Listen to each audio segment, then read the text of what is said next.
امیرالمومنین از ذی‌حجه سال 35 تا ماه رمضان سال 40 کارهای بزرگی را انجام داد که اگر این شمشیر غدر و خیانت نمی بود باز دنیای اسلام شاید تا قرنها بیمه می شد. امیرالمومنین در این مدت نشون داد که اصول اسلامی و ارزش‌های اسلامی که در دوران کوچکی جامعه اسلامی به وجود آمده بود در دوران رفاه و پیشرفت و توسعه مادی جامعه اسلامی هم همون اصول قابل پیاده شدن است.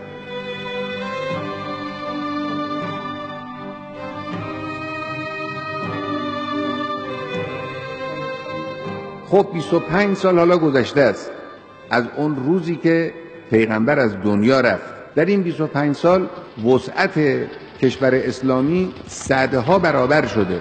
یعنی اون روزی که امیرالمومنین به حکومت رسید از آسیای میانه تا شمال آفریقا یعنی مصر در حیطه قدرت حکومت اسلام.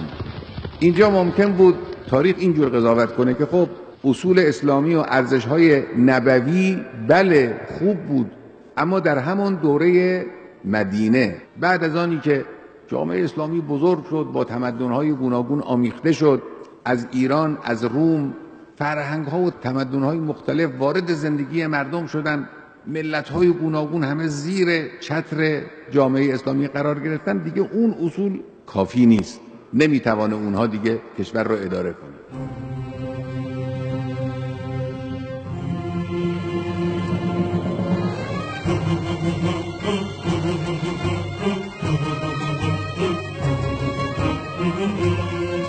امیرالمومنین در این 5 سال با عمل خود، با سیره و شیوه حکومت خود نشون داد که نه، همون اصول درخشان صدر نبوت، همون توحید، همون عدل، همون انصاف و مساوات، همون برابری بین انسانها در همون دوران اقتدار هم با یک خلیفه مقتدری مثل امیرالمومنین قابل اجراست. این رو در عمل نشان داد.